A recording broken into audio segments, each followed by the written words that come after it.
चलो मेरे प्यारे बच्चों, welcome back to my channel mind set study. मेरे प्यारे बच्चों, आज के लेक्चर में इंटर बोर्ड परीक्षा 2026 की संपूर्ण तैयारी की क्लास चल रही है। याद रहे, यह जो क्लास है 450 प्लस वाले बच्चों के लिए, मतलब आप ना भी पढ़ने वाले हो तब पर भी आपकी टारगेट कितनी होनी चाहिए? 450 प्लस। ठीक है, अभी हम पढ़ने वाले क्लास 12 की केमिस्ट्री का, क्लास 12 की केमिस्ट्री का चैप्टर नंबर 2। याद रखने, चैप्टर नंबर 2 जिसका नाम है विलियन, जिसको हम सॉल्यूशन कहते हैं। ठीक है, इसका हम टॉप क्वेश्चन लेके आए हैं, टॉप 10 क्वेश्चन। टॉप 10 ऐसे टॉपिक है जो इस चैप्टर का मोस्ट इंपॉर्टेंट क्वेश्चन आंसर माना जाता है। मैं पूरे सब्जेक्टिव क्वेश्चन इस चैप्टर का लेकर आया हूं।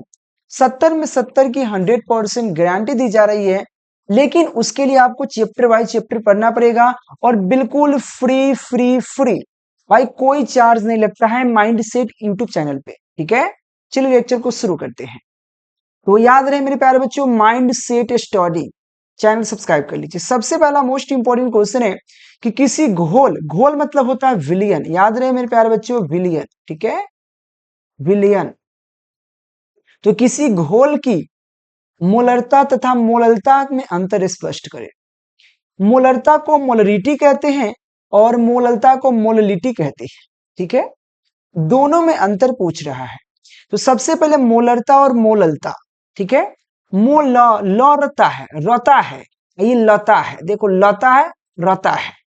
तो मोलरता जो होता है ताप पर निर्भर करता है। सबसे पहला पॉइंट है कि जो मोलरता है यानी कि मोलरिटी है, वो ताप पे डिपेंड करता है। जबकि मोललिटी की बात करते हैं, मोललता की बात करते हैं, वो ताप पर निर्भर नहीं करता है। और यह क्वेश्चन ऑब्जेक्टिव में ही पूछेगा आपसे कि बिहार बोर्ड का ऑब्जेक्टिव में खूब पूछता है कि कौन है जो कि ताप से स्वतंत्र है। तो याद रखना कौन है? मोललता। ठीक है, अगला क्वेश्चन है कि मोलरता को कैपिटल एम के माध्यम से सूचित किया जाता है, कैपिटल एम। ठीक है, जबकि मोललता को स्मॉल एम द्वारा सूचित किया जाता है। सेकेंड पॉइंट है, मोलरता को मोल पर लीटर के माध्यम से व्यक्त की जाती है। उसको जो इकाई होती है मोल पर लीटर होती है। ऐसा इसीलिए होता है कि इसका डिफिनीशन कहता है कि किसी 1 लीटर विलियन में, क्या कहा? इसका डिफिनीशन कहता है किसी 1 लीटर विलियन में घुले हुए विलय की कुल मोलों की संख्या को मोलरता कहते हैं। तो यहां पर मैंने क्लियर किया कि किसी 1 लीटर विलियन में, लीटर, ठीक है ना, लीटर विलियन में घुले हुए मोलों की संख्या यानी कि मोल बटा लीटर, घुले हुए मोलों की संख्या को मोल क्या कहते हैं? मोलों की संख्या को मोलरता कहते हैं, यानी कि मोल पर बटे लीटर। तो क्या हो जाएगा? इसकी इकाई होता है मोल पर लीटर। ठीक है, और इसका और उसकी उसी प्रकार से हम मोललता की बात करें तो इसकी इकाई होता है मोल पर केजी, क्योंकि इसका डिफिनीशन कहता है कि किसी 1 केजी विलायक में, देखो किसी 1 केजी विलायक में घुले हुए विलय की कुल मोलों की संख्या विलियन की मोललता कहलाता है। तो यहाँ पे क्या हुआ क्लियर कि यहाँ पे 1 केजी की बात है और किसमें घुल रहा है? मोलों की संख्या। याद रखना क्या हो जाएगा? मोल पर केजी हो जाएगा, इसीलिए मोल बटे केजी इसका इकाई हो जाएगा। तो मेरे प्यारे बच्चों समझ में आया कि नहीं? बहुत इजी है कि मोलरता जो है ताप पर निर्भर करता है, जबकि मोललता नहीं करता। मोलरता जो है कैपिटल एम द्वारा सूचित करते हैं, जबकि मोललता को स्मॉल एम द्वारा। मोलरता को जो इकाई होता है मोल पर लीटर होता है, जबकि मोललता का जो इकाई होता है मोल पर केजी होता है। ठीक है, अब डिफिनीशन की बात करते हैं इसकी। तो मोलरता का जो डिफिनीशन होता है, किसी 1 लीटर विलियन में घुले हुए कुल मोलों की संख्या को विलियन की मोलरता कहते हैं। जबकि मोललता की बात करते हैं तो एक केजी विलायक में, यहाँ पे केजी विलायक में घुले हुए विलय की कुल मोलों की संख्या को विलियन की मोललता कहते हैं। ठीक है, चलिए, और ये क्वेश्चन 2015 के एग्जाम में पूछा गया है। अगले क्वेश्चन है कि मोल प्रभाज क्या है। देखो मेरे प्यारे बच्चों, मोल प्रभाज को मोल अंश भी कह सकते हैं। क्या कह सकते हैं? मोल अंश, मोल फ्रैक्शन अंश। ठीक है, मोल अंश भी कह सकते हैं। इसको इंग्लिश में मोल फ्रैक्शन कहते हैं। ये क्वेश्चन 2014 के साथ 2024 के एग्जाम में पूछ चुका है। ठीक है, देखो मोल फ्रैक्शन क्या होता है। तो मोल प्रभाज जो मोल फ्रैक्शन कह सकते हैं। तो मोल प्रभाज किसी विलियन में किसी अवयवों की मोलों की संख्या तथा कुल मोलों की संख्या के अनुपात को क्या कहते हैं? अनुपात को हम मोल प्रभाज कहते हैं। इसे x के द्वारा सूचित किया जाता है। समझने के प्रयास करना। देखो मोल प्रभाज कहा किसी विलियन में क्या कहा? किसी विलियन में, यहां पे विलियन, विलियन जो शब्द है, यह विलियन दो शब्दों से मिलकर बना है, मतलब विलियन जो है दो शब्दों से नहीं, मतलब यहां पे दो चीज से मिलकर बना है, जिसको हम एक कहते हैं विलायक, विलायक प्लस विलय, ठीक है ना, विलय, ठीक है, इसको कहते हैं विलियन, इसको तो मिलेगा तो विलियन बनेगा, ठीक है। तो यहाँ पे मोल फ्रैक्शन कहता है, मोल प्रभाज किसी विलियन में, क्या कहा, किसी विलियन में किसी अवयवों की मोलों की संख्या, किसी विलियन में किसी अवयवों की मोलों की संख्या, किसी अवयव को, देखिए दो अवयव है, एक हमारा ए है, ए हमारा बी है, ये हमारा क्या है, आपका विलायक है, हमारा विलय है, दोनों में से किसी एक का, तो वही कहता है मोल प्रभाज में विलियन, किसी विलियन में किसी अवयवों की संख्या, किसी मतलब कोई भी एक, विलय या विलायक, किसी अवयवों के मोलों की संख्या तथा कुल मोलों की संख्या का अनुपात को क्या कहते हैं, मोल प्रभाज कहते हैं। तो x बराबर क्या हो जाएगा, जैसे कि किसी अवयवों की मोलों की संख्या बटा कुल मोलों की संख्या, यानी कि इसमें से अगर विलायक को ज्ञात करना हो, तो विलायक का ज्ञात करना हो, यानी कि एक्स ए करेंगे, हम ए माने हैं, तो एक्स विलायक का ज्ञात कर रहे हैं, तो ऊपर हमारा क्या हो जाएगा, ए बटा ए प्लस बी, ये हमारा क्या हो जाएगा, मोल फ्रैक्शन विलायक के लिए, क्योंकि एक्स है विलायक, मोल फ्रैक्शन कहते हैं, ये हम विलायक का ज्ञात करें तो एक्स से लिखेंगे, ए को यानी कि जिसको निकालना है उसको ऊपर रखेंगे, यानी कि ए ऊपर होगा, नीचे कुल, यानी कि ए और बी दोनों होगा प्लस में, ठीक है। अगर हमको बी का यानी कि विलय का ज्ञात करना हो तो एक्स भी बराबर हो जाएगा बी बटा ए प्लस बी हो जाएगा, ठीक है। ये हमारा विलय और विलायक दोनों को ज्ञात कर दिया गया। तो डिफिनेशन बहुत प्यारा ऐसा है, ये सब पीडीएफ आप प्राप्त कर सकते हैं, टेलीग्राम ज्वाइन कर लीजिएगा, या आप डायरेक्ट नंबर पर कांटेक्ट कर सकते हैं। अगला क्वेश्चन है 3 नंबर क्वेश्चन है, क्यों किसी तरल में, यानी कि क्यों किसी तरल में उड़नशील ठोस घुल्ले डालने पर उसकी वाष्प दाब कम हो जाती है। यहां पर क्वेश्चन कहा गया कि अगर कोई भी तरल पदार्थ मान लिया जाए जो घुलनशील मतलब उड़नशील है, अगर उसमें उड़नशील ठोस से पदार्थ डाल दिया जाए तो उसकी वाष्प दाब क्यों कम हो जाती है, चलो देखते हैं।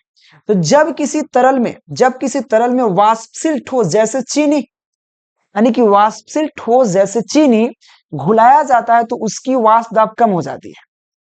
सिंपल कहा गया, जब किसी तरल, तरल मतलब होता है विलियन, ठीक है, जब किसी तरल में वाष्पशील ठोस जैसे चीनी घुलाया जाता है तो उसका वाष्प दाब कम हो जाता है, क्योंकि विलय, जो विलय होता है, विलय अणु तरल की सतह पर क्या करता है, वहां पे जगह घेर लेता है, क्योंकि विलय जो तनु होता है, विलय का जो अणु होता है, वो तरल की तरह सतह पर क्या होता है, वो घेर लेता है, जगह को घेर लेता है, जिससे वाष्प दाब में बदलने वाला अणु की संख्या कम हो जाती है, इसीलिए क्वेश्चन कहा गया आपसे, ठीक है। अगले क्वेश्चन देखा जाए, देखो मेरे प्यारे बच्चों, मैं बहुत प्रयास करता हूं अच्छे तरीका से, ऐसे मेरा एक और चैनल है केकेजी क्लासेज, जिससे 3 लाख प्लस स्टूडेंट हैं, तो आप लोग भी उस पर आइए, ठीक है ना। ऐसे आपको ये न्यू चैनल बनाया गया है, ये फ्री ऑफ कॉस्ट के लिए, ये बिल्कुल फ्री कोर्स पूरी कराया जाएंगे, जो गरीब बच्चे हमारे हैं, जिसके पास पैसा नहीं है, 450 प्लस करना चाहते हैं उनके लिए। अगला क्वेश्चन है, आदर्श एवं अनादर्श विलयन क्या है। इससे पहले आपको एक राउल्ट्स का नियम पढ़ना होता है, ऐसे क्वेश्चन 2019, 2020 और 2022 के एग्जाम में पूछा गया है, ठीक है ना। एक शब्द यहाँ पे उपयोग होता है आदर्श और अनादर्श घोल क्या है, विलयन क्या है, ठीक है। तो मेरे प्यारे बच्चों, आपको बता दें, आदर्श या अनादर्श की बात करते हैं तो राउल्ट के नियम सबसे पहले पढ़ लेना मुझे जरूरी था, लेकिन यहाँ पे एक राउल्ट का नियम का प्रयोग करेंगे तो उसको हम आगे पढ़ा देंगे, निश्चिंत रहना आप, ठीक है। आदर्श विलयन क्या है, सबसे पहले आदर्श विलयन देखते हैं। तो वे विलयन जो सांद्रण और ताप की सभी परिस्थिति में राउल्ट के नियम का पालन करता है, क्या गलत, आदर्श विलयन। तो सिंपल कह सकते हैं, वे विलयन जो सांद्रण और ताप की सभी परिस्थिति में राउल्ट के नियम का पालन करेगा तो आदर्श विलयन कहलाएगा, ठीक है। जो राउल्ट के नियम का पालन नहीं करेगा अनादर्श विलयन कहलाएगा। तो अनादर्श विलयन क्या है, वे विलयन जो सांद्रण और ताप की सभी परिस्थिति में राउल्ट के नियम का पालन नहीं करता है, उसे हम अनादर्श विलयन कहते हैं। तो आदर्श विलयन सिंपल है कि जो राउल्ट के नियम का पालन करेगा आदर्श विलयन कहलाएगा, जो राउल्ट के नियम का पालन नहीं करेगा वो अनादर्श विलयन कहलाएगा। और राउल्ट्स का नियम होता क्या है मैं आगे बताऊंगा, क्योंकि राउल्ट्स का नियम भी 2014, 2015 और 2022 में पूछा गया था भैया, 24 में पूछा गया था। ठीक है, इतना बार एग्जाम में पूछ चुका है। चलिए अगले क्वेश्चन में 5 नंबर क्वेश्चन है। यहाँ पे अप सामान्य आणविक द्रव्यमान से आप क्या समझते हैं? क्वेश्चन 2023 के एग्जाम में पूछा गया है। देखो, किसी तत्व के समस्थानिकों के द्रव्यमान का औसत, किसी भी तत्व के समस्थानिकों के द्रव्यमान का जो औसत मान होता है उसी को हम अपसामान्य आणविक द्रव्यमान कहते हैं। भाई डिफिनीशन देखो, परिभाषा देखो, भाई हिल जाओगे। एक लाइन का डिफिनीशन मिलता है हमारे यहाँ। तो किसी तत्व के समस्थानिक के द्रव्यमान की औसत, जो द्रव्यमान का जो औसत वैल्यू है उसी को हम यहाँ पे उपसामान्य आणविक द्रव्यमान कहते हैं। मेरे प्यारे बच्चों, ये क्वेश्चन बिहार बोर्ड के VSEB की बात कर लेते हैं। ये हमारे VSEB की बात कर ले 2023 के एग्जाम में पूछा गया, मोस्ट इंपोर्टेंट है। अगले क्वेश्चन हम आ गया राउल्ट्स का नियम। जो राउल्ट्स के नियम बात कर रहे थे, राउल्ट्स का नियम है क्या, चलिए समझते हैं। ये आपको काफी महत्वपूर्ण है। ये 2014, 2015 और 2024 के एग्जाम में ऑलरेडी पूछ चुका है राउल्ट्स लॉ। ठीक है, चलिए बात करते हैं राउल्ट्स का नियम। तो इस नियम के अनुसार स्थिर ताप पर, राउल्ट्स का नियम क्या कहता है?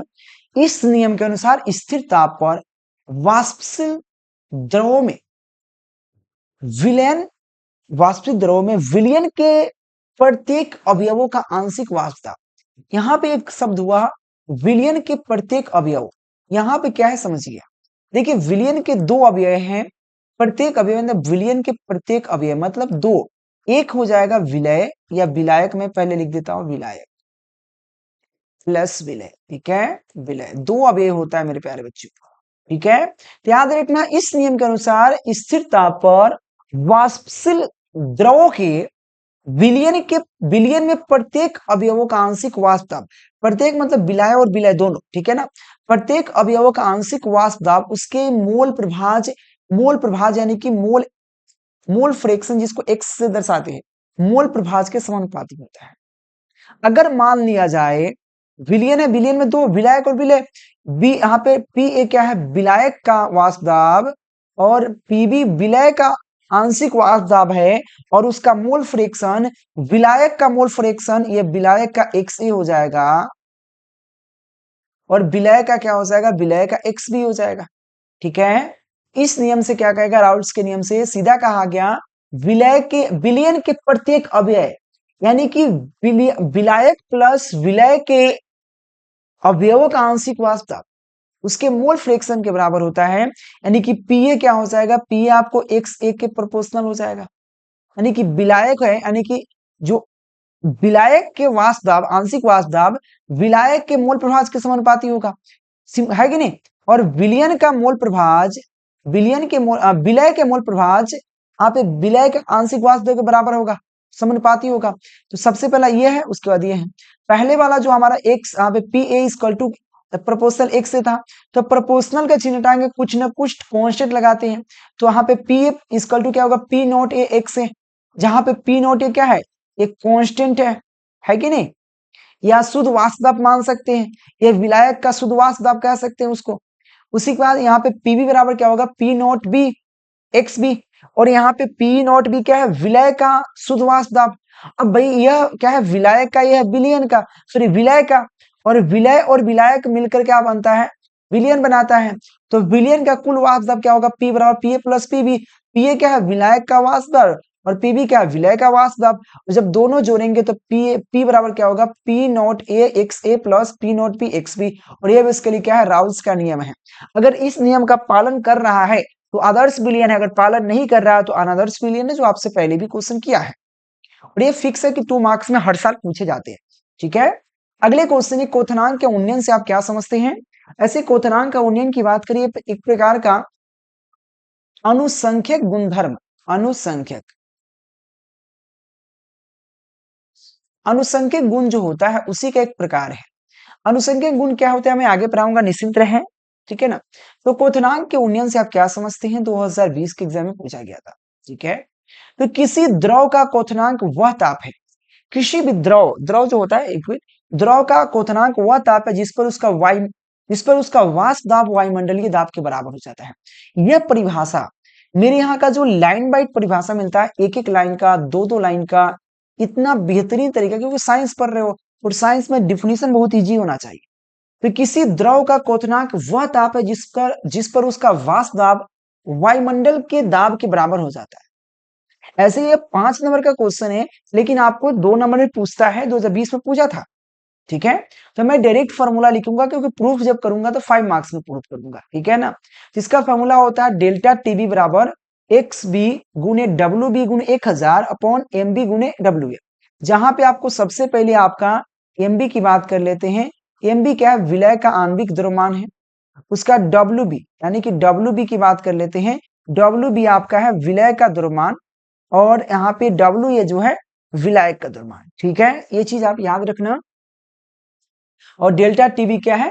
तो वहां पे क्वथनांक का उन्नयन है। ठीक है, अगले क्वेश्चन देखो, यहाँ पे प्रासरणी दाब क्या है या प्रासरण दाब क्या है? ठीक है ना, प्रासरण दाब पूछे या प्रासरणी दाब पूछे, तो वे बाहरी दाब जो विलयन की तरफ से लगाए जाने पर, यानी कि कोई कोई बंदा होगा खूब झगड़ा करता है, और उस पर क्या होगा, वो कोनो नेता से जान पहचान रख लेता है बस। यानी कि उसको वो झगड़ा कहीं भी कर लेता है, उसको पता है कि उसके पीछे कहीं ना कोई नेता का हाथ है, पता है ना लोग।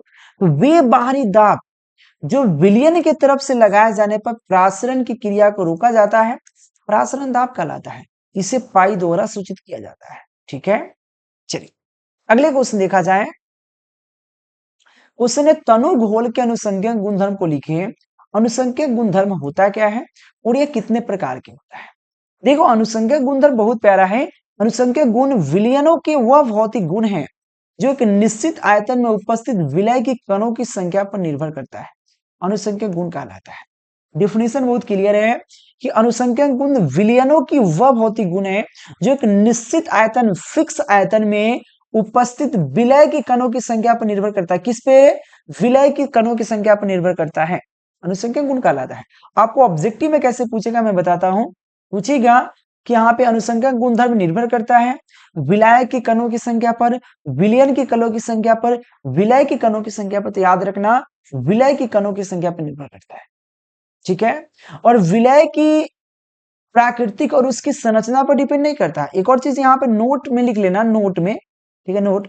यहाँ पे विलयन की अनुसंख्या गुण जो होता है, विलय की कणों की प्रकृति और उसकी संरचना पर निर्भर नहीं करता है, बस उसकी कणों की संख्या पर करता है। और अनुसंख्यक गुणधर्म 4 है। वाष्प दाब के सापेक्ष अवनमन, क्वथनांक का उन्नयन, हिमांक का अवनमन, प्रासरण दाब। और ये ऑब्जेक्टिव में भी पूछेगा आपको, और ये चारों में से एक आप 5 मार्क्स में क्वेश्चन आपको आएगा, एक क्वेश्चन। ठीक है, अगले क्वेश्चन देखो, समप्रासरी घोल क्या है? यानी कि वैसा घोल, वैसा नहीं कि जिन विलयनों का घोल जो होता है, जिन विलयनों का घोल, जिन विलयनों का प्रासरण दाब समान होता है, समप्रासरिक विलयन कहलाता है।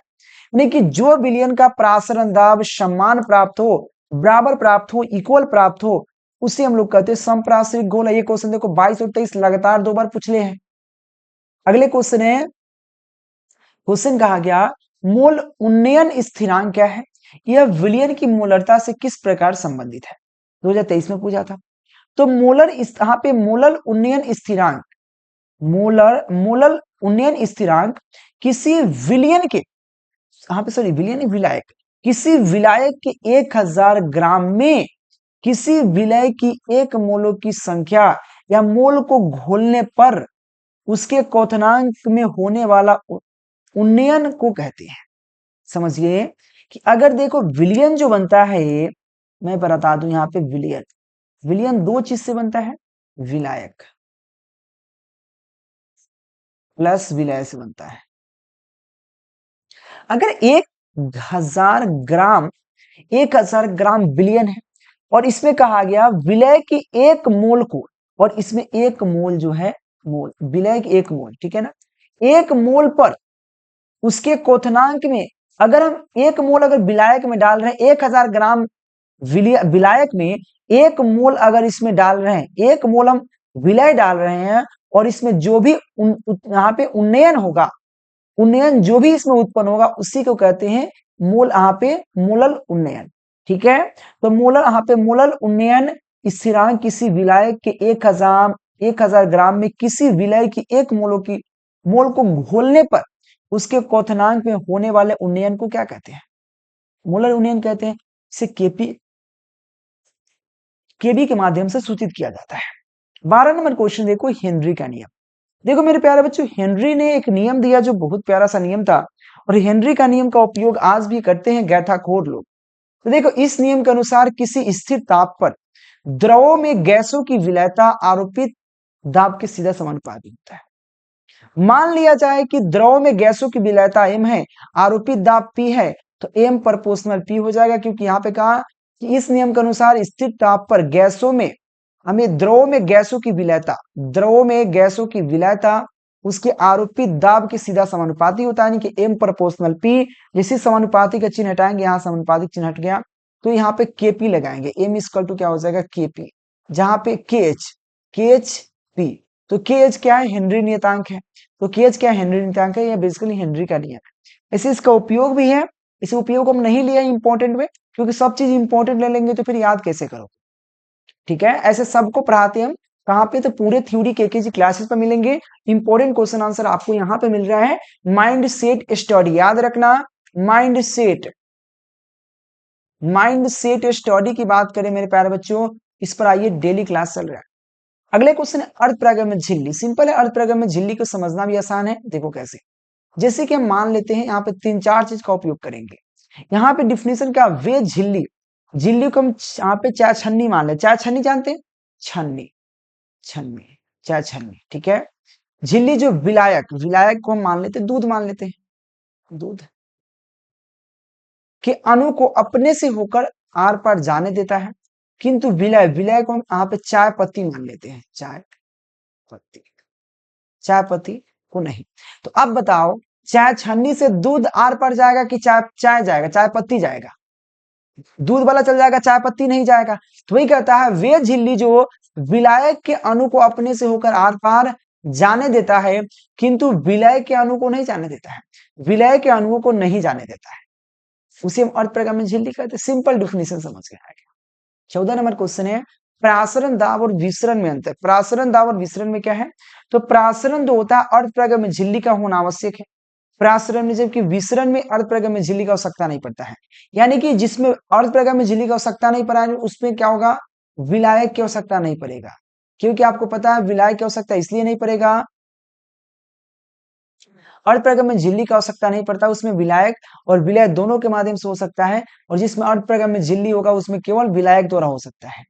ठीक है, तो देखो अर्थ यहाँ पे प्रासरण की प्रक्रिया केवल द्रव अवस्था में हुई होता है, क्योंकि आपको पता है द्रव अवस्था इसलिए क्योंकि केवल विलायक है, क्योंकि विलायक इसलिए क्योंकि अर्थ प्रगम में झिल्ली का आवश्यकता हो रहा है, तो केवल विलायक ही हो सकता है। जबकि विसरण ठोस द्रव गैस सभी में हो सकता है। प्रासरण केवल विलायक के अणु गति करते, बिल्कुल मैंने बताया विलायक के अणु, जबकि विसरण विलायक और विलय दोनों के अणु गति कर सकता है। ठीक है मेरे प्यारे बच्चों, आपको बता दी इस टॉपिक, इस चैप्टर में आपको टोटल जो अभी चैप्टर पढ़ रहे थे विलियन, याद रहे मेरे प्यारे बच्चों, विलियन। ठीक है, यह क्लास 12 की केमिस्ट्री का चैप्टर नंबर 2 है, जिसका top 14 most important VBI question मैंने कराया। सब्जेक्टिव क्वेश्चन इस तरह से लॉन्ग क्वेश्चन भी कराएंगे, तो आप लोग क्या करना है, माइंड सेट स्टडी चैनल को सब्सक्राइब कर लीजिए। 91 17 82 30 62 पर आपको कांटेक्ट कर लेना है, ऑल विषय का पीडीएफ प्राप्त हो जाएगा। ठीक है ना, अगर कोर्स ज्वाइन करना चाहे ज्वाइन कर सकते हैं, लेकिन इस चैनल पे आपको बिल्कुल आपको फ्री क्लास दी जाएगी, ऑल विषय का बिल्कुल फुल तैयारी। ठीक है, चलो मेरे प्यारे बच्चों, तो आज के लेक्चर में इतना ही रखते हैं। Thank you watching for this video, मिलते हैं नेक्स्ट लेक्चर के नेक्स्ट वीडियो के साथ, तब तक के लिए बाय बाय मेरे प्यारे बच्चों। आपको सपोर्ट की जरूरत है, डेली नाइट में 9 बजे, सुबह 8 बजे क्लास चलता है, तो आप स्किप मत कीजिएगा मेरे प्यारे बच्चों। जय हिंद।